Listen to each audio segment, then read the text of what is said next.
是说，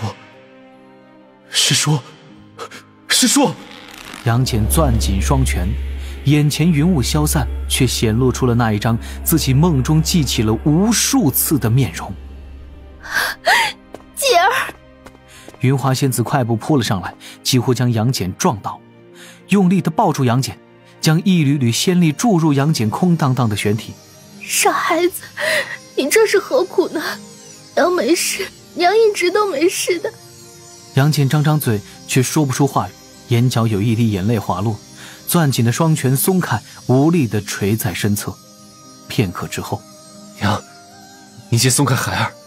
杨戬低声说着，嗓音中压抑着几分怒火。云华仙子下意识地松开面前这一具已经无比陌生的青年，立刻想到了什么，哀求：姐儿，你不要做傻事，这天地间的算计太多。杨戬抿着嘴唇，默然无语，低头在云华仙子面前一拜，而后站起身来，看向各处。太白星君，你安排我来此地，我来了；你安排我修炼8、9玄功，我修了。我现在就站在这儿，你到底想让我做什么？云中飘来一声轻叹，李长寿的嗓音响起，一红一金2道流光飞来，落在杨戬眼前。此前你修行之路尽在我掌控，只因奉玉帝陛下之命，为你保驾护航，对你并无图谋。跟脚就是跟脚，不必怪他什么。你今后的路由你自己选。左侧为9转金丹治愈伤势，补全你今日亏损。以后做个天庭战将，莫要再问前世，这其间算计非你可想。右侧为帝江祖屋本源精血，做你想做之事，但天庭无法为你兜底。杨戬毫无犹豫，抬手抓过那一滴红艳精血，塞入口中，浑身迸发出一股股血色火焰，狼烟般的血气冲天而起。他看向西方，持枪就要前行，又脚下一顿，仰头看向刚刚那丹那血飞来之处。多谢。杨戬的嗓尖颤了一下，低头急窜，玄体各处血光暴涌，面容之上多了一道道血纹。灵山，西方教。且说那太白费心算机缘，杨戬得道成金仙，心儿担忧母安危，一杆长枪欲闯天。杨戬一路过关斩将，天庭一路放水划水。杨戬受尽磨难，总算是到了镇压自己母亲的仙山前。听闻母亲一声轻唤，杨戬的道心近乎被溶解，欲要向前，却闯入了等待多年的那座幻境内，得知了当年真相。李长寿总算是把当年埋的伏笔一点点全用上了。看着幻阵中的杨戬，李长寿的心情略微有些荡漾，想到了不知多少年以后，另一个想要在天庭搞事的家伙，不知道境遇能不能如杨戬这般。猴子跟玉帝可没什么亲戚关系的吧？李长寿眨眨眼，突然想到了一切皆有可能的名言。这个洪荒嘛，不好说。稳定心境，李长寿轻轻叹了一口气，看杨戬与云华仙子团聚，又听到了侧旁传来满是感慨的长叹声。某至尊席位的观众眼圈有些泛红，李长寿本想顺嘴说一句陛下也是性情中人但是话到嘴边还是咽了回去。还是少拍点马屁吧，陛下这都快要飘出9重天阙了。就这几十年玉帝陛下的表现，李长寿已经想给玉帝陛下安排一点磨难，避免玉帝对自己太过于依赖，从而让自己今后无法脱身。太白长庚，洪荒金牌磨难师，天道用了都说好。李长寿遥想自己年轻时想来天庭发展的初心，本来是想躲过封神大劫，做一个天庭中的小文吏，结果呢，硬生生的活成了白泽口中的2天帝的样子。待杨戬从与母亲相逢的激动中平复下来，心底燃烧起浓浓的恨意，有一股成分复杂的火气无法发泄。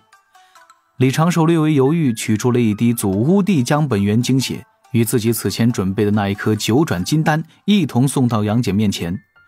为了不影响杨戬今后的成长，今日必须让杨戬道心顺畅。当年后土娘娘所赠9滴祖屋本源精血中，以后土娘娘自身精血最为平和，其效力源远流长，侧重于增加玄体恢复能力。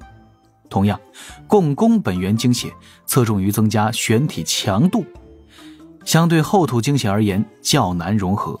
而地浆的本源精血那就厉害了。李长寿此前抱着试一试的心态，尝试着用了一滴，结果呢，差点道区变异。洪荒可不讲究富人靠科技，穷人靠变异。先天道区是最接近于大道的道区，人族是女娲娘娘按照先天道区塑造而出的后天生灵，也是最适合修炼的生灵。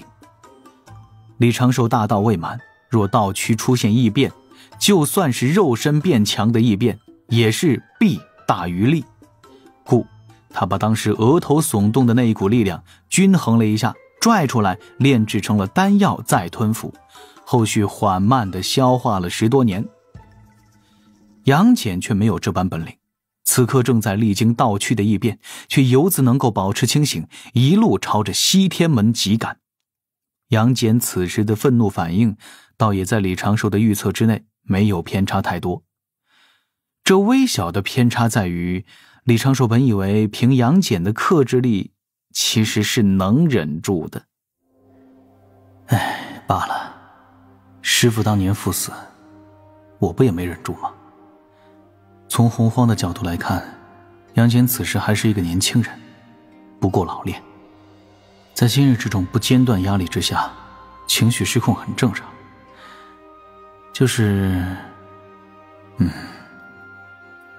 李长寿看着杨戬飞走的身影，心底一阵感慨，还真是个老实孩子。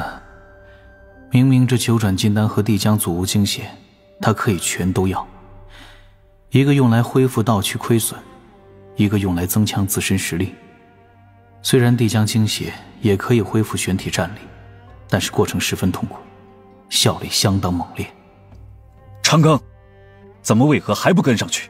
杨戬这是要去找西方教不痛快啊！陛下放心，杨戬有您外甥这一层根脚，自是不会受损。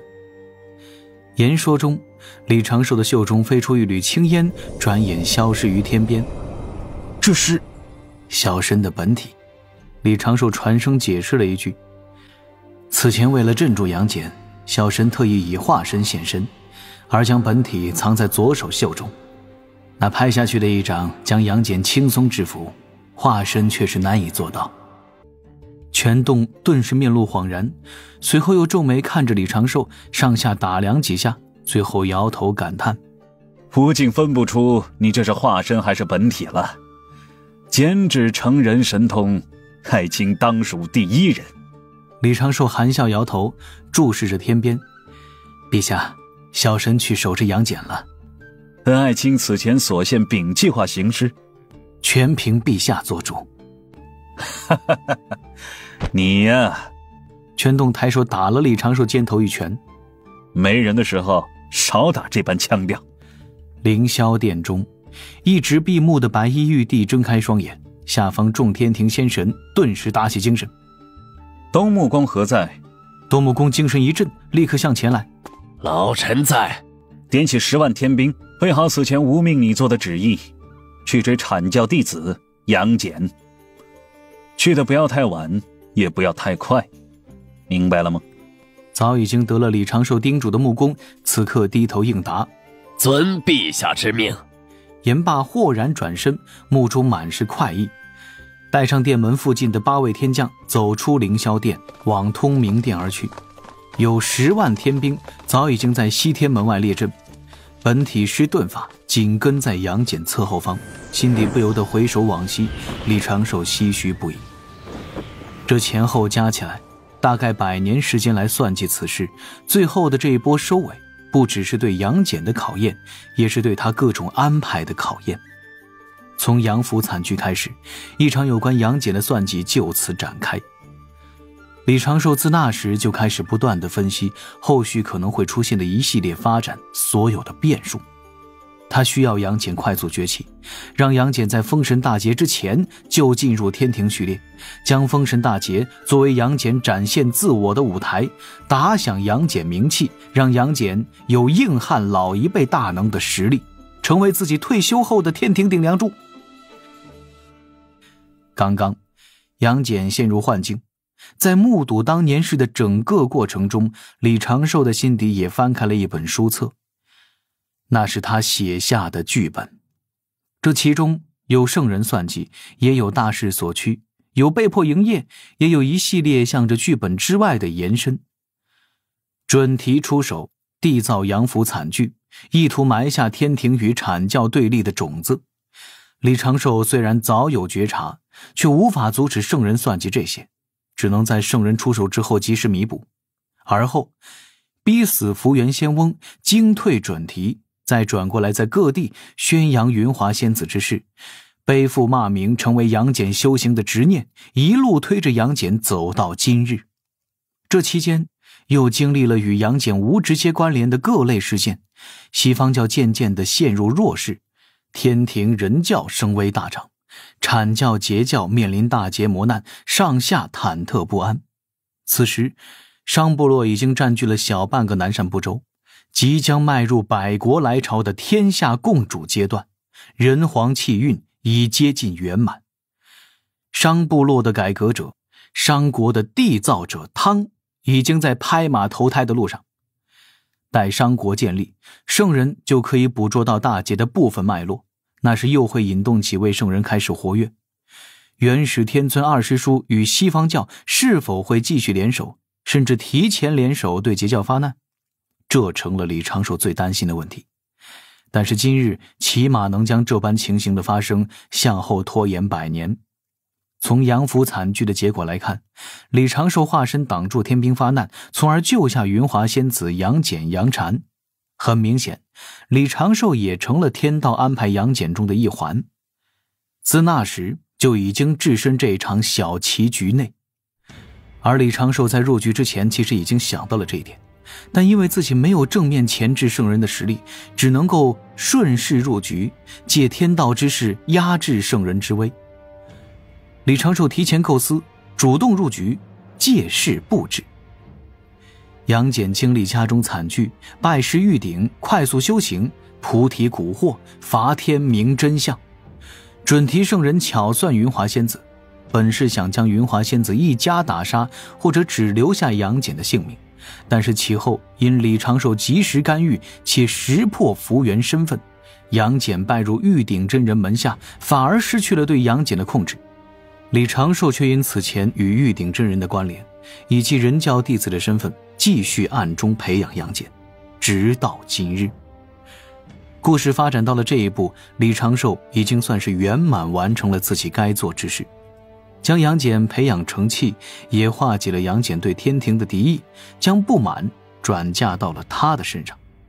李长寿已经跳出了自己当年故意迈入的棋局，但杨戬的愤怒超乎李长寿所想，就连云华仙子现身都未能浇灭杨戬的怒火，这让李长寿不得不开启备用计划，及时转变思路，给了杨戬本该作为后续奖励的帝江本源精血。杨戬吞掉帝江本源精血之后，直接辞别看起来毫无大碍的母亲，冲向西方，欲去灵山为自己父亲报仇。李长寿自行跟了上来，跳到这个小棋局的执棋者位置。自然这也是借天庭之势，他本身距离执棋者的境界还差了许多。杨戬飞过处处仙山，飞过道道天兵阵列，身形宛若一只黑红色的彗星，总有一种魔气滚滚的即视感，让不少仙子花容失色，许多天兵面色苍白。一直到杨戬飞出西天门，前方突然传来一声长啼，杨戬抬头看去，却见一道金光在头顶闪过。来阻我的。杨戬目中带出3分怒意，3分悲凉，但那一道极快的金光侧飞而过，似乎只是路过，可是杨戬前方却出现了大片浅绿色云雾，一股药香扑面而来。杨戬并未犹豫，身形撞入其中。再飞出这朵药云时，杨戬浑身伤势几乎痊愈，体内开始涌动8、9玄功之玄力，天地间的灵气也在朝着他急速涌动。又是太白金星。杨戬嘴角露出几分苦笑，面容上的血纹开始消退，额头裂开的缝隙已经无比明显。灵山，灵山！杨戬身形骤然加速，手中的3尖2刃枪涌出一缕缕红光，缠绕在杨戬手臂之上，似乎被激发出了隐藏的力量，与杨戬开始完全融合。祖屋惊血那狂躁的力量侵蚀着他元神与道躯各处，但是心神并未失守，在愤怒之余仍旧能够思考。但是此刻杨戬已经不想去思考，他不想瞻前顾后，不想去顾虑太多，任由自己被怒火吞噬。哪怕是去到了那算计自己一家的圣人面前，用自己蝼蚁般的拳头去给对方微不足道的一拳。他穿云过雾，一往无前，几乎只是一个晃神儿。那金光漫卷、祥云朵朵的灵山已在杨戬世界边缘。持枪前行，此身宁死勿屈。杨戬口中爆发出一声声长啸，方圆万里云雾震动，犀牛贺州上方灵气沸腾。这天地间一道道视线汇聚而来，一面面云镜锁定此处，诸多神圣奇观，各方大能共建。